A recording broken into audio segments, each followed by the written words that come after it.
Ladies and gentlemen, we're about to start the last but not the least session for today, the Leaders Talk. We decided to, as on every event and when you're making a cake, to put the cherry on top. Joining us on the stage are true leading companies when it comes to BPO industries, not in the region, but also in the whole Europe and globally. The following Leaders Talk is presented to us in partnership and strategic partnership with DDC and moderated by ABSL Vice President, Mr. Benjamin Kadić. Joining Mr. Kadić on stage will be Mr. Damir Kučinar from Mplus, also strategic partner of ABSL, Mr. Dario Jukić from Transcom, gold partner of ABSL, and of course, Mr. Damir Berilo, gold partner, GoCloud from ABSL. And virtually, we're supposed to have the presence of the CEO of DDC, Mr. John Calkin, but he was delayed on a flight. So instead of Mr. Calkin joining us today online live from the UK, will be Mr. Joe Beal, the Chief Growth Officer of DDC. Do we have the connection? Yes, can you hear me? Welcome to Sarajevo, to our annual conference, Joe. It's a pleasure to have you here in the name of DDC. Thank you for having me. Thank you. The title of the last Leaders Talk session for today is The Vision for Growth in Times of Transformation. Gentlemen, the stage is yours.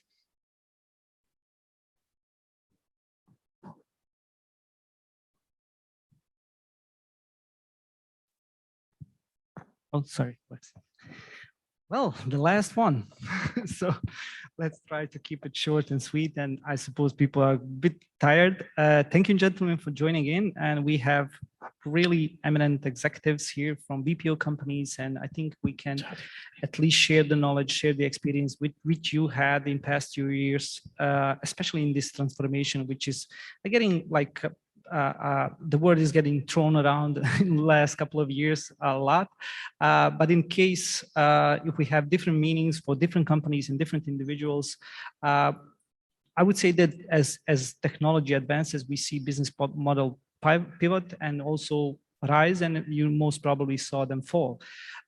My intention today was to share with you or share with our audience what was your influence during the transformation of growth in your companies, and just to understand your role, even personal role in the process.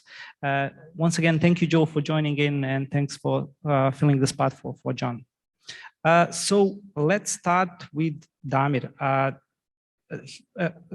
Yes, I have two Damirs today, so I have to be really careful how to announce one of them. So Damir Kučinar is Managing Director of Mplus, part of the M Group and one of the largest independent BPO process outsourcing companies and contact center provider in Southern Eastern Europe, isn't it? Yes? Yes, that's correct. I suppose this number grows on monthly basis.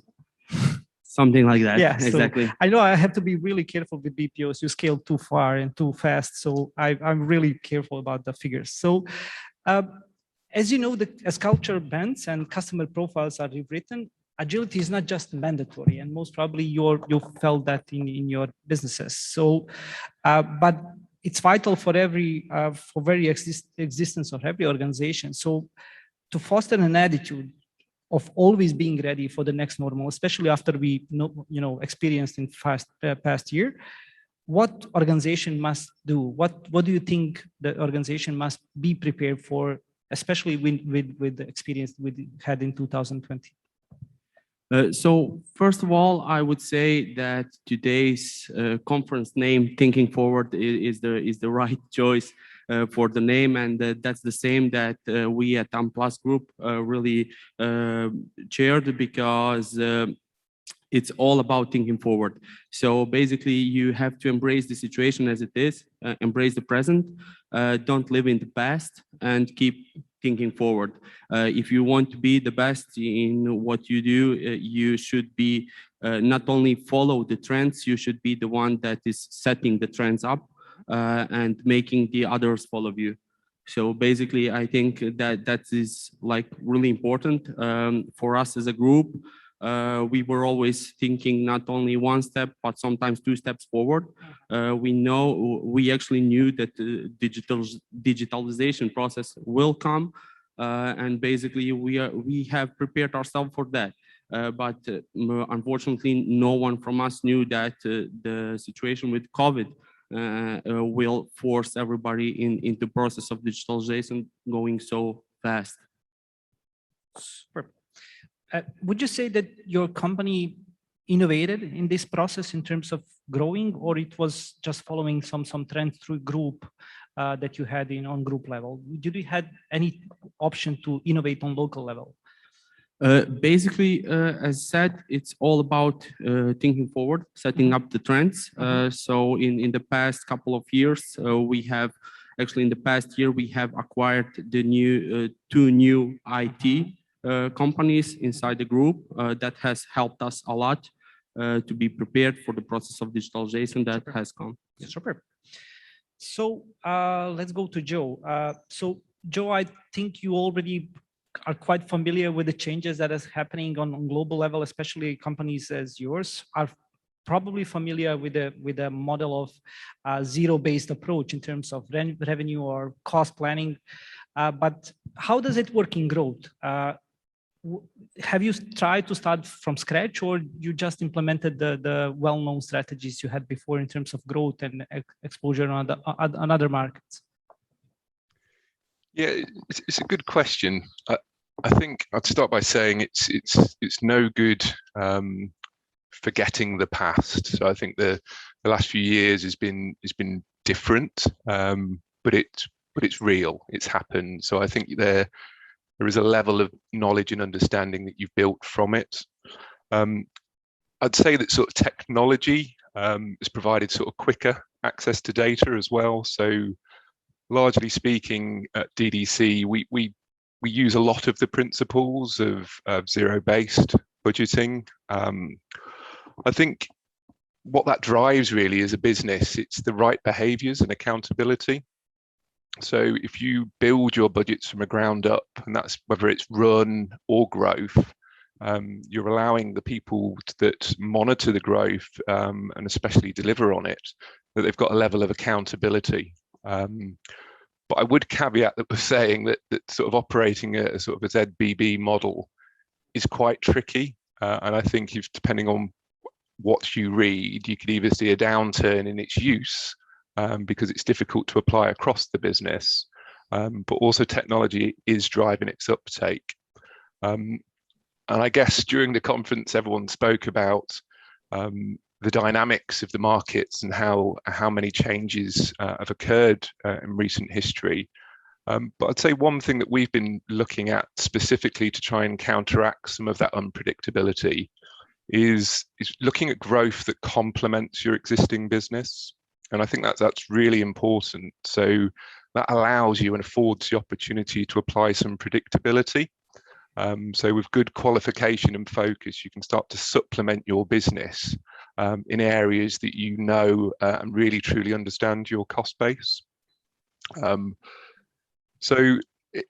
me, I mean, my role is growing the business. So as I'm sort of Chief Growth Officer at DDC, I'm obviously going to set my team sort of unqualified growth targets, but it's really about how sort of reaching for the stars, almost that mentality.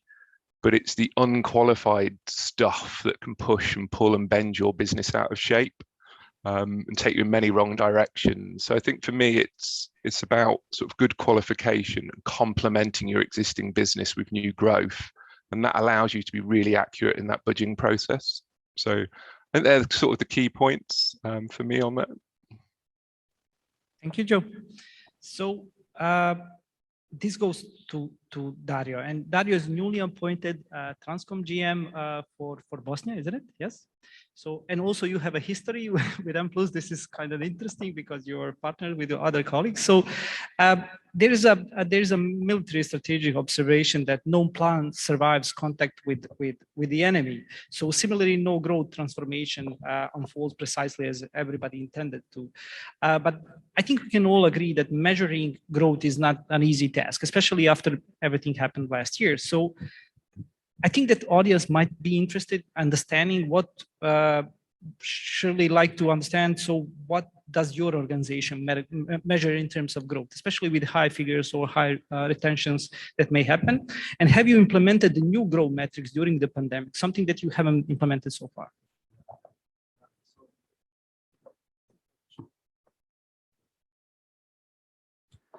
Thank you very much. So firstly, I would like to thank you for the opportunity to discuss about these topics that are really important to our businesses, and also the opportunity to really discuss this in the manner that we can also motivate the local environment to even support us in the way of the further growth. When we discuss and talk about the Transcom family and the Transcom company, we are, let's say, pretty new to the Bosnian market and Bosnian Herzegovina market. And when we see the way how we entered the local market in the heart of the pandemic the last year, with the greenfield investment, it was really amazing. Our strategy and our plan was to see what are the potential of the market, and also to see what are the capacities in order to serve our existing or the new clients in the way of the further growth of our company.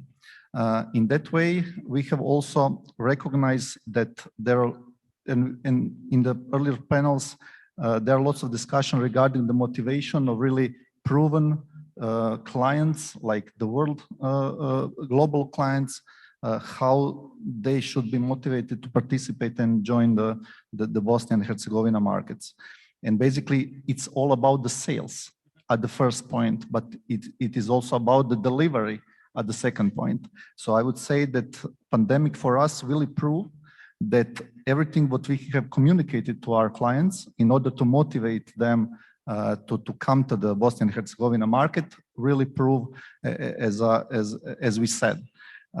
Saying that, it was also hard for our local team, because you know about all the restrictions that we are facing in the pandemic situation, and also that was done without any physical management presence here in Bosnia. So everything was remote, everything was set up in the way where other let's say, organization that we have across the region are supporting operation in this growth, but on the, of course, not physical way, but also on the remote way. So it was really great to see the dedication and the loyalty of people that we hire here, and to see how they can really go above and beyond and provide this extra mile that we can also show to our clients as a promise, and that they also can see what we are capable to do. Of course, the transformation and the digitalization of process is the key. So our company is really focusing their activities to speed up our existing processes, to be faster, to be more agile, and of course, to serve our clients in the proper way. With our existing portfolio, and when I see our presence in the region, I would just like to highlight a couple of things. So basically, this year was really the year of investment in Transcom, because this is the first time where we enter the Slovenian market and starting our operation from June this year. And currently, we employ over 200 people at this point. Also, our local presence and let's say what we have agreed with our clients allow us to extend our operations in the Croatia. Also, with the 2 existing sites that we have in Serbia, we have added 1 new locations to our regional footprint, and also we have entered with the new location in the area in the Northern Macedonia. So especially with Bosnia, that is really important market for us. This year we have opening the 2 new sites here. Also in the just couple of months that we really again focusing our delivery to the promise that we have give to our clients. The transformation, the digitalization of the process is really important, and basically all of our KPIs, or let's say some measures that we have currently, is related not just only on the financial figures that we are all aware of. Is it the revenue? Is it the margin? It is also related about the engagement of the people, about their satisfaction, and about the client satisfaction of our services. So all of our, let's say, transformations has been done in order to serve our clients on the proper way. Also, when we are talking about the BPO industry, there are lots of, let's say, advanced, when we see ourselves, we are really advanced in comparing or aligning some new metrics or new KPIs. So this is not something what is new to us. And there are not some special measure or the KPI that we are monitoring in the pandemic reason, but we are just have been really close to our employees, especially the ones that are providing services at home. And we really want to be sure that they also quality and efficiency is in the way that it should be. Yeah, fully agree. And I noticed that there are new metrics that are implemented, especially in remote working, in terms of satisfaction during the time and speed of reaction that was never present enough in terms of planning and coordination from your end. And since we are just touching the remote topic, I tend to, see Damir always and as a synonym for remote working, because I can remember him from for the first stages when they started the business and started promoting their position on the market just far before the COVID state. You were the one company who started as a 100% remote working and still working as such on the market. And this was quite interesting at that time. And it was even questionable, to be honest, especially in BPO, where a lot of people want to work in big companies, big brands, in offices and everything. But I think this goes in your favor, at least in terms of remote working. But nevertheless, working in remotely creates those gaps within teams. I suppose you notice that, especially in onboarding new people, new candidates. And lack of human context definitely generates this alienation between teams and between colleagues. But how are you bridging this gap across the whole organization? Is this something that you implement additionally in terms of for people to feel connected, or you just give them a guarantee that they will be coordinated by the client with maximum support from your end in terms of back office? Yeah, actually, it's a mix of everything.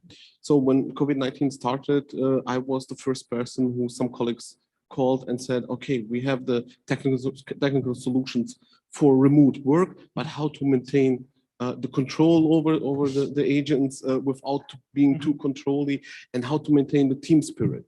And I was asking myself, okay, how have we done this before, and or how we are doing this right now? And I think there are two keys to that. It's one, the community management. And two, it's the strict KPIs that they have to follow in the home office. What I was, when I say community management, I was thinking about the information that they needed for their work, the information that they need for their employmentship, and also connection between the employees or the management, overhead, me, and so on and so on. So what we have created is a knowledge portal, for example, where they can find all the information they needed, from the basic informations of the campaign, shift plans, the documentation for bank loans, and so on and so on. So every information is 24/7 available for them if they need it. Of course, they have all our private numbers from the management, from the team leaders, and so on. So if they have any questions, they can call us. They can call us, ask us. We will try to find the best solution for them. So I think that's one of the key criteriums to be successful in remotely with the workers. Of course, we have our communication channels, but it's not pure work. It's a little bit fun. It's a fun zone. We share recipes and so on and so on. So we are trying to get the team spirit like that in mood, as I said. One good tool for bridging this gap was also to implement an NPS score for the overhead and management. So anonymously, every employee can rate us, can give their comments, and we saw where we make the most mistakes. For example, when new employees come in, we haven't onboarded them rightly. And we saw that, okay, we have to do it a little bit better. So they have their full support, the first 4 weeks, they have everything they needed from us. The second key is strictly KPIs. So when they work, when they come when they are onboarded, when they do their campaign schooling and so on, they know what after that goes. They have the training on the job, and then they know, okay, I have to be in this area, in the quality, in the quantity, service level, and so on and so on. And it's really strict, and every employee knows that. So all in all, I would say that remotely work with the right instrument is not an alienation. You just have to implement a little bit of your company policy and to do that like that. Yeah, fully agree. And there was a new expectation which was not present before, and that this was the fact that people started loving working from home. I'm not sure what will be the metrics, because we need a couple more years just to compare everything before and after. But still, I think we can all agree, still the projections in terms of satisfaction and productivity are still quite fine in terms of remote working, and people doesn't see this as a challenge, especially because all the social activities they have at home and everything else.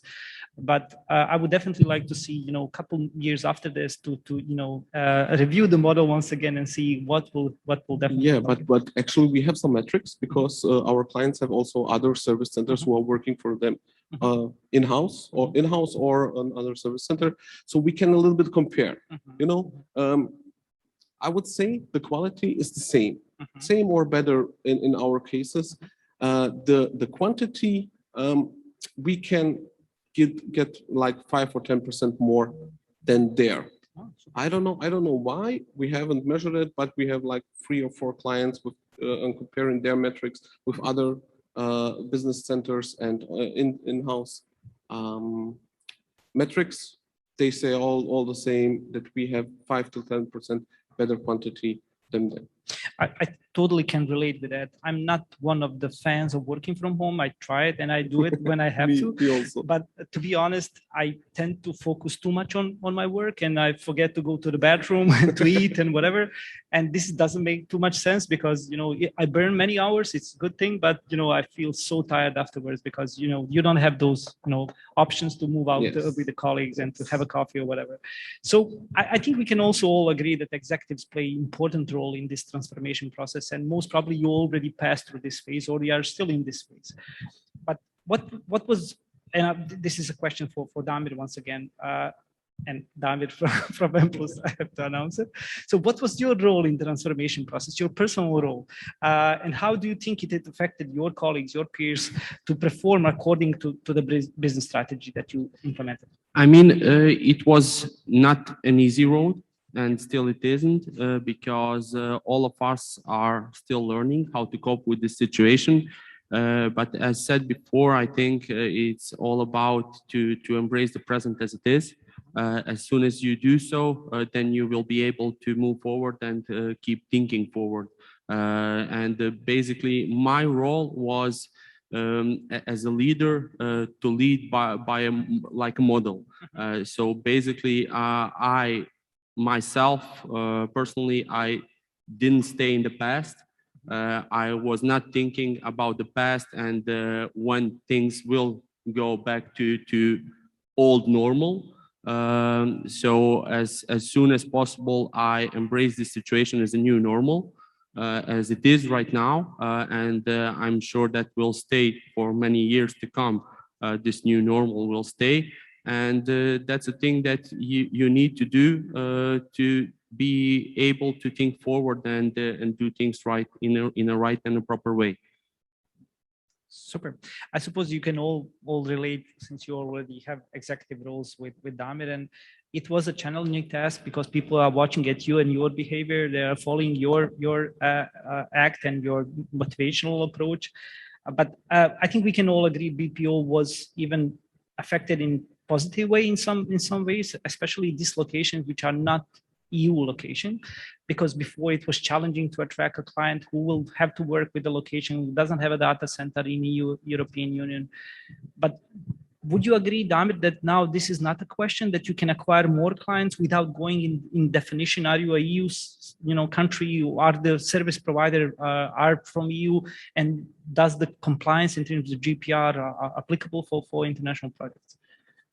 So I hope I understood you well, because the microphone is not that good and I don't hear you very well. But I think today it's much easier for us to find new clients, to acquire new clients, because this situation with the COVID right now has opened us some new doors.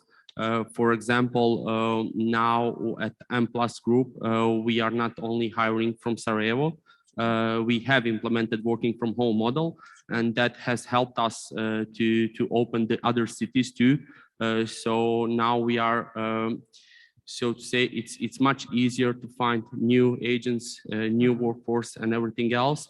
And that is something also that allow us to ramp up the new project as soon as possible. The ramp up time is shorter, and the quality is going up. And this, I would also say, this working from home model, people are starting to appreciate. You said you are not a fan of working from home model, but I think majority of the people, at least from our side, from our employees, are a big fan working from home model, because that allows them to spend more time with the family, to eat healthier. They don't spend time with it on transportation and everything else. And I think that's something that people really appreciate. And that has helped us also in a way of all the metrics, all the KPIs and everything else have gone upwards since we are working from home. And also on that side, that also affects us in a way that we are more attractive to new clients and everything else. Super. So there is a myth behind the pursuing growth during the crisis. And there are some distraction in terms of going after the growth in specific occasions such as COVID. But this is a question for Joe.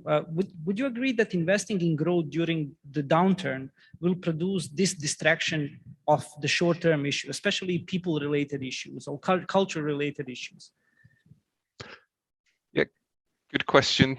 Slightly off topic first, though. I just wanted to say that we're sort of proud of our Bosnia and Herzegovina roots, especially our affiliation with ABSL. And I hope you enjoyed the conference today. And I know we're sort of towards the end of the day, so I won't go on too long. I hope to be there next time. So, brief interlude onto the question. So, I guess for me, there's been so much change. So it's been unprecedented, I guess, in my lifetime with the pandemic, with Brexit, climate change, health. There's been lots of it. So I think everything's been transformed in some capacity in recent years. We've been very successful, and I think our success is potentially linked to the previous question you asked me. Be selective and make growth work for your business. I think it can be very appealing to do too much, but that's quite destructive and can be really distracting to your vision. And I think as well, I think all investments must be considered, but I wouldn't recommend sort of that inward-looking strategy. There are challenges to overcome, and sometimes you need to just introduce what I'd describe as sort of temporary separation in your business, making sure that the right people are remaining focused on growth, because it's quite easy to get sucked into sort of incident management and the negativity that comes with it.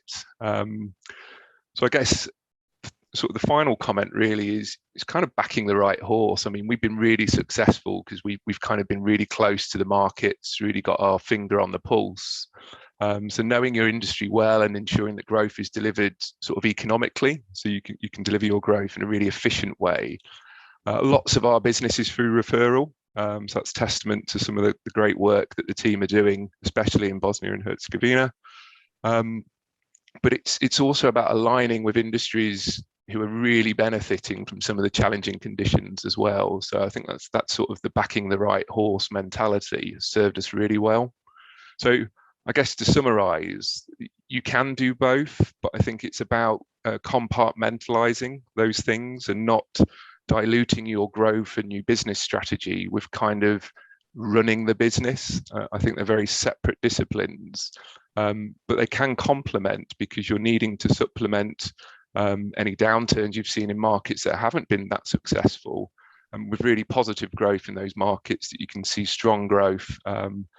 But generally there's a lack of predictability. But I think you can do both and should do both. I think if you take your foot off the gas, it's the wrong thing to do in the current market stage. I fully agree, Joe. And there's an additional question to that. And most probably, I would say that before COVID, you know, especially attrition rate was, you know, hot topic for all of your businesses. But Joe, watching your the growth on the region and growth in terms of services and languages, would you say that attrition is not that a short-term issue anymore, or you don't see it as a top priority like you did before? Because it seems that none of you are seeing that attrition rate that would be expected in such a surrounding, especially with the growth potential and everything. But what is your opinion, Joe, on that? So is the attrition rate top 3 priority still, or you don't see that anymore? I think if we looked globally, attrition is a challenge. So if I look at the UK market, for example, attrition is a challenge. There's really low unemployment, there's lots of competition for roles. But if I look at the sort of Bosnia market, it's definitely not in our top 3 priorities. I think the rapid growth that we've seen and the demand for the services that we're providing, I think it's offering that sort of diversity, and we're a business that sort of, with our recruitment drives and our sort of, we're well known in the region.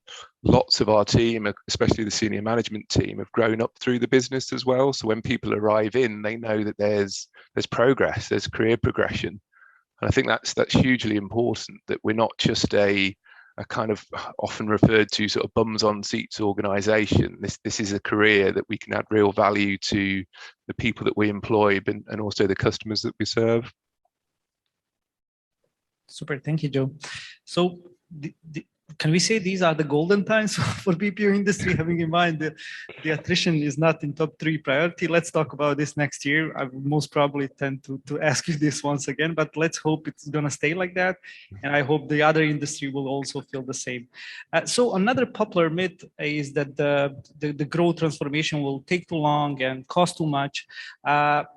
But however, we are witnessing significant efficiency in capturing the short-term revenue wins, for example, adjusting the prices and adjusting the timeframes and everything. So for Dario, have you been able to project cost and time required to achieve this transformation process? And are you satisfied with the outcome? You know, was that short enough or expensive enough as you planned in terms of transformation? Yeah, so we all know that pandemic didn't help a lot with this industry, because it depends also which industry was affected and how much. Basically, when we are talking about our company, we need to invest because, of course, we want to keep our talents within us, but also to set up a good way or the good processes in order to digitalize and also to automatize some things to be able to really efficiently working from home. So I would say at that point, it was not about the cost. It was just about the feeling, because at that point, that was something what was really unpredicted. We cannot predict, okay, we need to make some business case and to see, okay, it will be, I don't know, like it is. So our strategy at that point was really, we need to go in that way, and we need to see what will be the final outcome. Again, at that point, there was not so much planning, because you cannot predict what will happen in the week or 2 or month, because at this point, the COVID situation is very unpredicted. So you cannot really control that situation from your end, but you need to adopt some measures and some processes that will help you in order to serve your clients, to as well to support your employees, to help them so their daily job can be, let's say, as possible. Yeah. So yeah, it's not about the cost, just it's also about the business continuity and about the vision, how we will approach our, let's say, how our company or our industry will approach these challenges that we are facing. Again, what was helping us is this experience because we are really the global company that has their operations also across the globe and working with the various industries. And we are learning also from them, seeing how they are also adopting their strategies, how they are adopting their transformational programs, how they are adopting their digitalization. So we are growing with inside the company with this knowledge. And after that, of course, in this some major things what will happen or happening, we are stronger to really make our business continuity as a good example. Yeah. Super, thank you. We're getting closer to 5 o'clock, and I think people are getting a bit nervous, and most probably we should wrap this up. I just have another question for Damir from GoCloud. So yet another myth is that growth is something that leaders cannot control or can control in some ways. And it's a kind of a result of market forces like, natural disasters or whatever, or competitive dynamics, customer preferences, or sheer luck in some cases. So would you say, Damir, since you founded the company and you started and you see how the growth was happening from the beginning, does those external factors are good fortune play in in the initial phase, or do businesses are more in control to improve their growth position on the market? I think actually it's a mix of both. When you start the company, then you have to flow with the stream. When you get a client, when you have this luck, like you said, to get a client, to start with them, then everything is focused on this client. So every of your capacity is on this. The client dictates you the recruiting, the payment, the payroll, everything. That was also in our company like that. For the first 4 years, we had to concentrate on one client to satisfy him, to give him the quality, the quantity, and everything else, that we can have a stable company.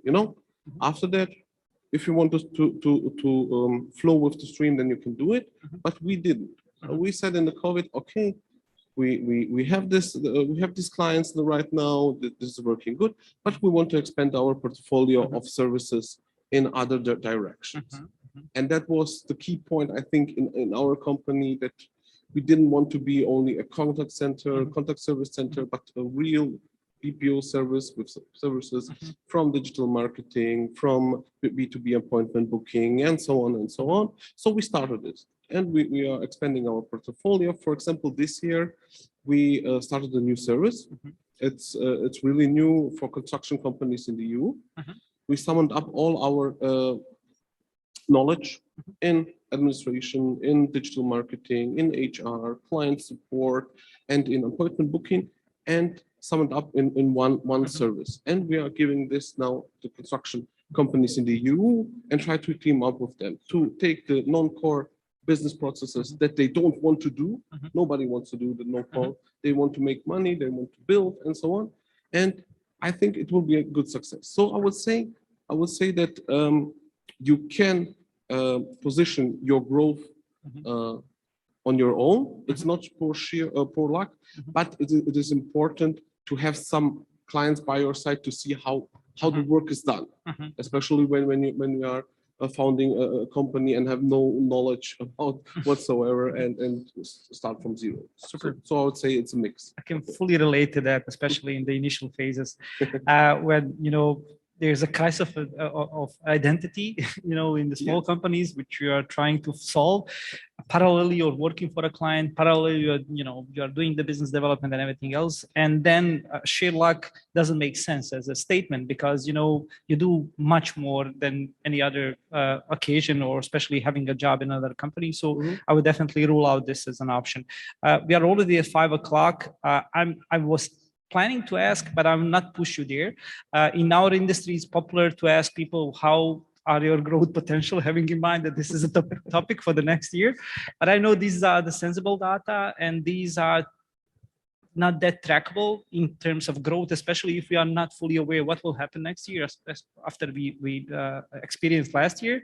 So I will rule away this option, but if somebody from audience would like to highlight it, I would gladly love to hear a couple of questions. If there's anybody else who wants to ask our colleagues. I have actually a question for Damir. Oh, let's do that. Let's do that. Cool. As you said, you had before COVID only in-house service center. Can you compare the metrics now from your home office agents with the in-house?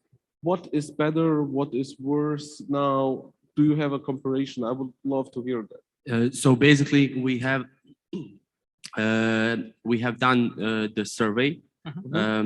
First of all, we as a company, our organization has done the comparison between the pre-COVID and now the COVID situation, and the results are going upwards, as I said. So our metrics are better than they were before, especially I would say in the first 2 or 3 months in the working from home model, the results were like really good.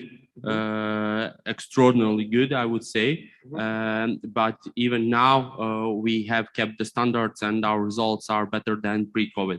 And the other thing is that we have done is the survey between the employees, where we have asked them the questions about the working from home model. What do they like, what they don't like, and do they see themselves in the future working from home?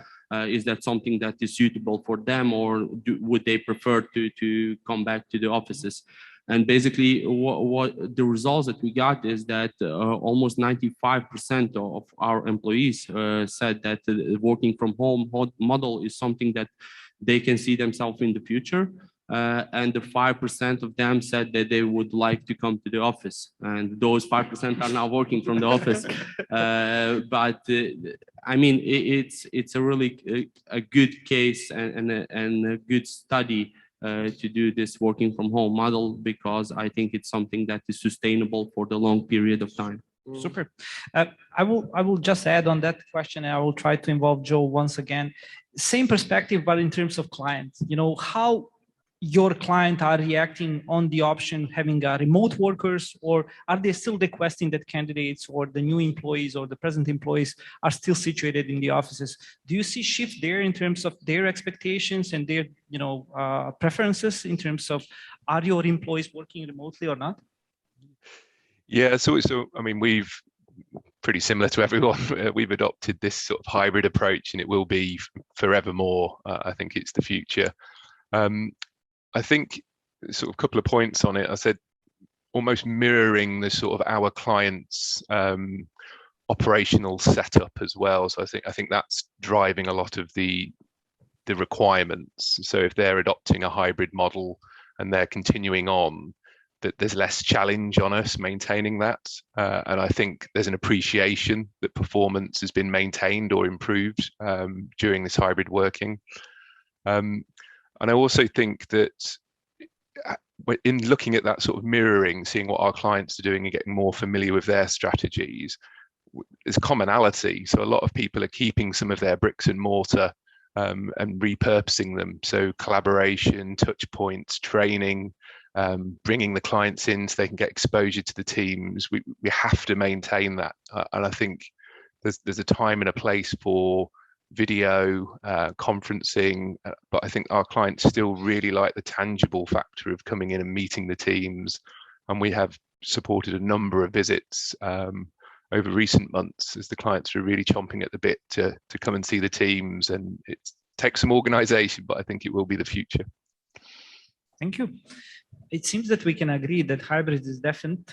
So this is something that we will move on. But remote, it seems like possible in fully remote for the next phases. And most probably everybody would like to see how this will roll out. So thank you, gentlemen. Thank you for sharing your experiences. Thank you for your knowledge. Thank you for your time and patience. It's 5 o'clock already. Thank you for the audience. I will call Adi just to close up everything.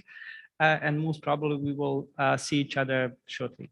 Thanks. Yes, thank you, Benjamin, and thank you, gentlemen, especially to Mr. Dario for joining us from Zagreb. And I would use the opportunity to say congratulations, Damir. Damir is celebrating a birthday today.